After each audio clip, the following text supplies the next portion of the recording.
Je to obyčajný pohár napustený do 3/4 s vodou. Pohár vody tesne pred vypitím. Že vidím tam pohár vody, takmer plný a je v takom ako horčičáku. Z minulého režimu sme mali také poháre, volali sme ich horčičáky na bielom pozadí.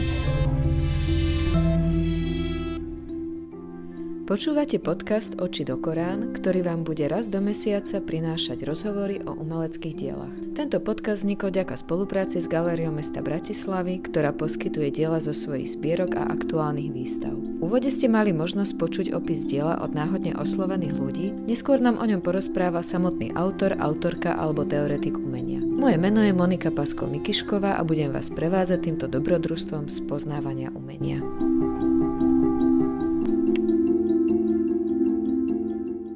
Pre laika možno málo známe meno slovenského výtvarníka, pre odbornú obec jedna z najvýraznejších postav slovenskej konceptuálnej scény.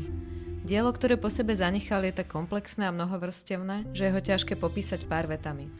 Nie je tomu dávno, približne pred 3 rokmi, kedy prestížna viedenská galéria súčasného umenia Mumok prezentovala jeho prácu v retrospektívnej výstave One Man Anti-Show. Dnes sa budeme rozprávať o Kollerovej tvorbe s jedným z kurátorov tejto výstavy a správcom časti pozostalosti Danielom Gruňom. Daniel, ty ako riaditeľ spoločnosti Juliusa Kollera spravuješ časť jeho pozostalosti. Vieš nám povedať, do ktorých inštitúcií bolo jeho dielo rozdelené a čo obsahuje? Dielo Juliusa Kollera po tom, čo teda navždy opustil túto planetu, bolo rozdelené v podstate na 3 časti. Jeho partnerka, dá sa povedať, že celoživotná partnerka Juliusa Kollera, Kvietoslava Fulierová, rozdelila darom túto pozostalosť do Slovenskej národnej galérie, potom do archívu prvej investičnej spoločnosti, ktorú spravuje Zuzana Bartošová, a napokon 3. časť toho archívu alebo pozostalosti venovala spoločnosti Juliusa Kollera, ktorá sa v podstate v roku 2008 ustanovila alebo bola založená ako Julius Koller Society a vlastne odvtedy sa staráme o časť tohto archívu, ktorá je viac vizuálna a štruktúrovaná a v podstate za sebou máme sériu výstav retrospektívnu, ktorú si spomenula, ktorá sa odohrala vo Viedni, potom vo Varšave a v Bolzáne.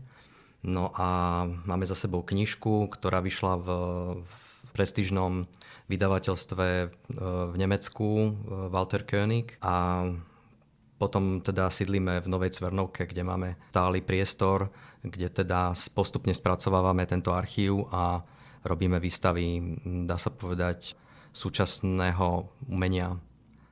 Ale ty si chcela vedieť ešte niečo ku Kollerovi bližšie, alebo najprv len o spoločnosti? Áno, teraz sa ťa opýtam, skúsme si ho trošku predstaviť, skúsme si povedať, že kto bol vlastne Julius Koller ako umelec, ako osoba. Vieme, že bol veľmi zaujímavou osobnosťou. Mnohí ho nazývajú fantastom, pre niekoho bol šarlatánom, či dokonca maliarom banálnych realistických krajiniek mesta. Avšak v neposlednom rade, ako vieme, bol veľmi dôsledný dokumentarista svojej doby, ktorý sa ju snažil čo najvernejšie zachytiť vo svojich zápiskoch a zbierkach.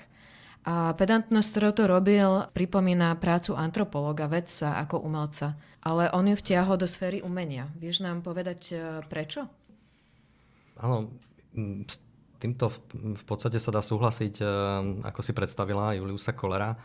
Ja si myslím teda v prvom rade, že Julius Koller bol výnimočným umelcom a je natoľko prispôsobivým a variabilným umelcom, že svoju tvorbu nefixoval na nejaké výlučné jedno médium, aj keď teda vyštudoval maliarstvo a venoval sa celý život v podstate bez prestávky maľbe. Tá maľba má veľmi rôzne podoby, s čím teda súvisí aj to, čo si spomenula v úvode, že teda tá maľba sem tam vyzerala ako ľúbivé obrázky bratislavského podhradia alebo Tatier, malované podľa pohľadníc. sem tam vyzerala ako trošičku mierne angažovaný socialistický realizmus, niekedy ako zase ako abstraktné maliarstvo a inokedy zase do svojich obrazov začleňoval predmety z každodenného života. Čiže maloval v podstate život vo všetkých rôznych rovinách a dá sa povedať, aj on sám to teda už v 60. rokoch tvrdil, že jeho cieľom nie je vyvinúť si vlastný štýl maliarsky, ale robiť také mimikry a rôznych iných štýlov, ktoré už boli vynájdené a testovať teda ich vierohodnosť. Čiže Julius Köhler sa dá vnímať aj ako určitý komentátor nielen teda svojej doby a svojho času, ktorý žil, ale aj iných umelcov a iných tvorcov, ktorí boli okolo neho a s ktorými sa konfrontoval. A vlastne v tomto smere teda jeho tvorba sa dá vnímať ako intervencia do rôznych systémov. Či už je to systém umenia, systém módy, systém politiky, kultúry. A vlastne on aj sám svoju prácu od 70. roku nazýval kultúrnymi situáciami alebo univerzálnymi kultúrnymi futurologickými operáciami. Čiže svoju tvorbu naozaj chápal ako operácie, ako intervencie, ako situácie. A v tomto prístupe jeho cieľom nebolo vytvoriť určité završené jedno dielo alebo súbor diel, ale vlastne štruktúra, ktorú on nejakým spôsobom vytváral, ako si spomenula, že vlastne veľa dokumentoval, vďaka teda Kvietoslave Fulierovej, svojej partnerke, ktorá mala vždy so sebou fotoaparát po ruke a proste vždy pohotovo reagovala na situácie, ktoré inicioval buď sám, alebo teda s ňou, alebo s ďalšími partnermi v tej hre. A možno, že aj hra je to správne slovo, pretože keď by sme sa bavili o umení istým spôsobom ako o konštruovaní nejakého sveta, alebo nejakej utopie, alebo vyslovene vytváraní nejakých hmotných artefaktov, sôch, malieb, veľkých diel, ktoré zostanú po umelcovi alebo umelkyni na večnosť, tak Julius Köhler je skôr opakom takéhoto prístupu v umení. Julius Köhler je umelcom meandru, umelcom vlnenia, umelcom vystrelených loptičiek, ktoré sa k nemu vracajú naspäť a ktoré proste ho baví rozohrávať takéto hry, ktoré sú vždy dialogické a potrebujú teda ďalších partnerov. Čiže Julius Köhler nabúrava teda nielen teda samotný štatút umenia, ale aj štatút umelca ako takého.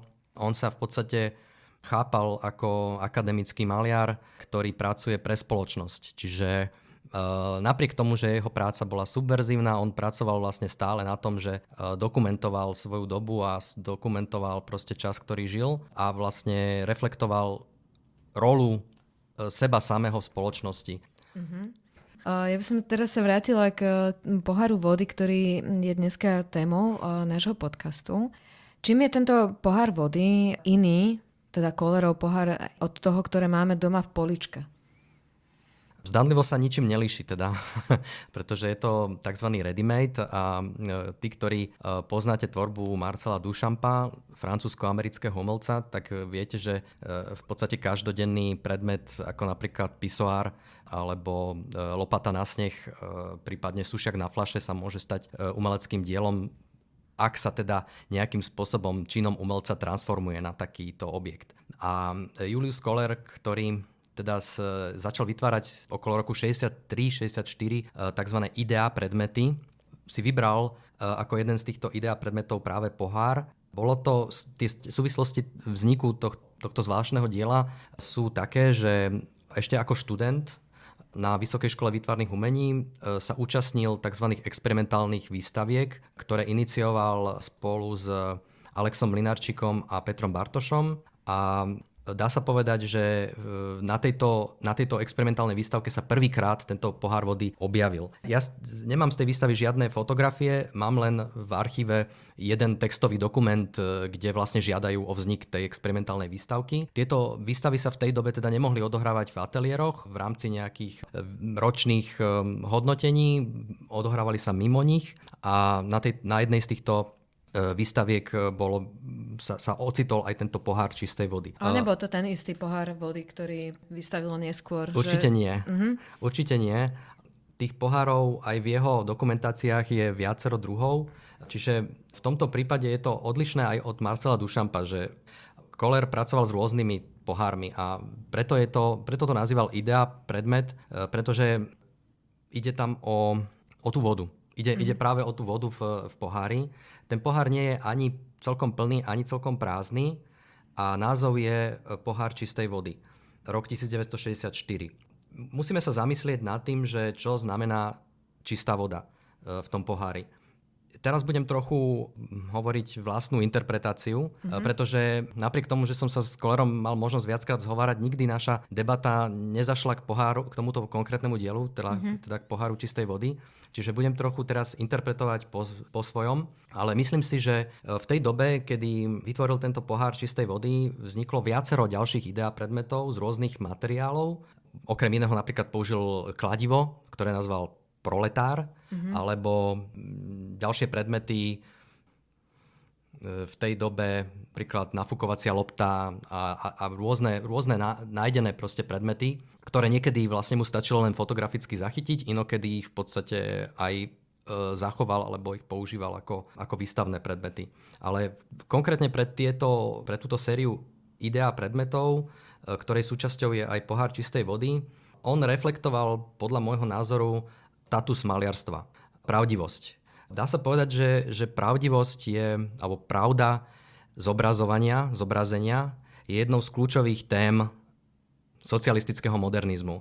Študenti na školách boli vedení k tomu, aby zobrazovali svet pravdivo.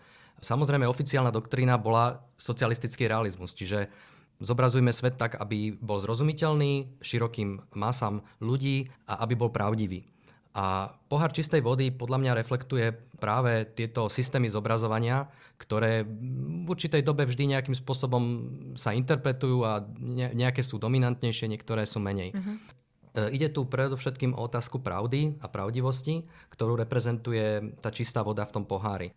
Predstavme si teraz, že sa prechádzame po nejakej galérii, treba galéria mesta Bratislavy, a v nejakej expozícii zrazu uvidíme na podstavci položený pohár čistej vody. No hrá tu kategória nejakého krásna toho predmetu nejakú rovinu, historická, prípadne nejaká iná rovina je dôležitá pre toto dielo. Divák sa pýta, že prečo tu ten pohár stojí na tom podstavci. V žiadnom prípade nemôže mať charakter nejakého dizajnerského prvku. Je to každodenný, proste úplne obyčajný pohár s vodou a môže to byť akýkoľvek pohár s vodou de facto. Takže aj keď bol napríklad vystavený, tak ho môžeme vnímať ako provokáciu, nie? Áno, týmto spôsobom podľa mňa bolo aj mienené a bolo mienené, možno, že by som možno použil jemnejšie slovo ako provokácia, skôr ako pokus o dialog. Pokus viesť dialog a pokus nadhodiť určitú problematiku. Rovnako sa môžeme teda potom pýtať na tú plnosť a prázdnotu toho pohára a vlastne špekulovať o tom, že prečo nie je úplne naplnený vodou, alebo prečo nie je prázdny ten pohár, alebo prečo nie je poloprázdny. Takže je to skôr taká filozofická otázka podľa mňa, nad ktorou by sa mohli naozaj zamýšľať ľudia, ktorí vnímajú umenie možno v nejakých širších súvislostiach.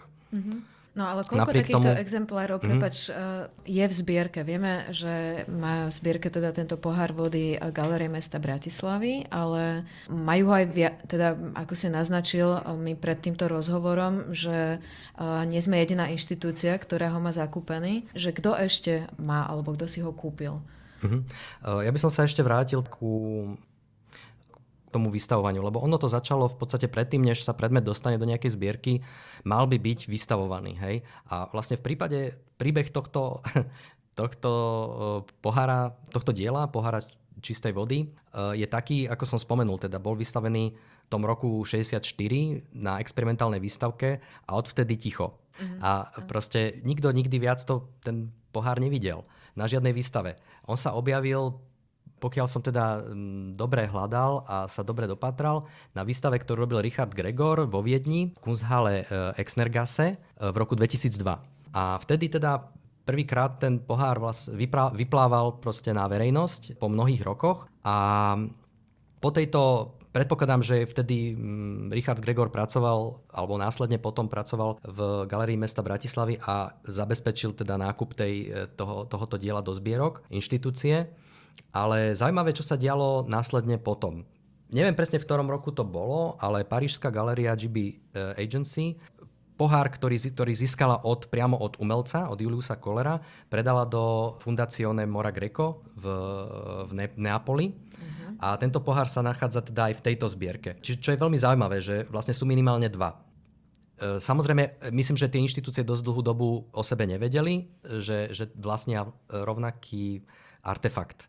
Ale v prípade kolera by som ho naozaj povedal, že to nie je vôbec žiadna zvláštnosť, že to je úplne bežné v podstate, pretože koler robil tzv. Multiple, čiže veľakrát robil diela, dokonca ich ani nerobil v edícii, že umelci zvyknú robiť tzv. Edície, že vlastne osignujú jednáž trebárs 5 a dielo vlastne, aj keď je to trebárs objekt alebo ready-made, je signované a je tam nejaká edícia 1 alebo x kusov. Čiže vlastne jednotliví vlastníci o sebe navzájom môžu vedieť. V tomto prípade naozaj o sebe istú dobu nevedeli.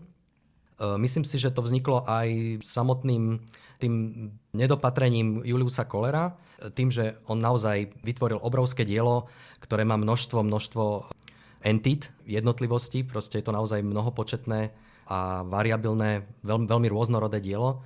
Takže vlastne ten pohár s čistou vodou sa tam v tom množstve nejakým spôsobom stratil. No ale čo som chcel povedať, zaujímavý bol potom ten ďalšia cesta toho pohára s čistou vodou.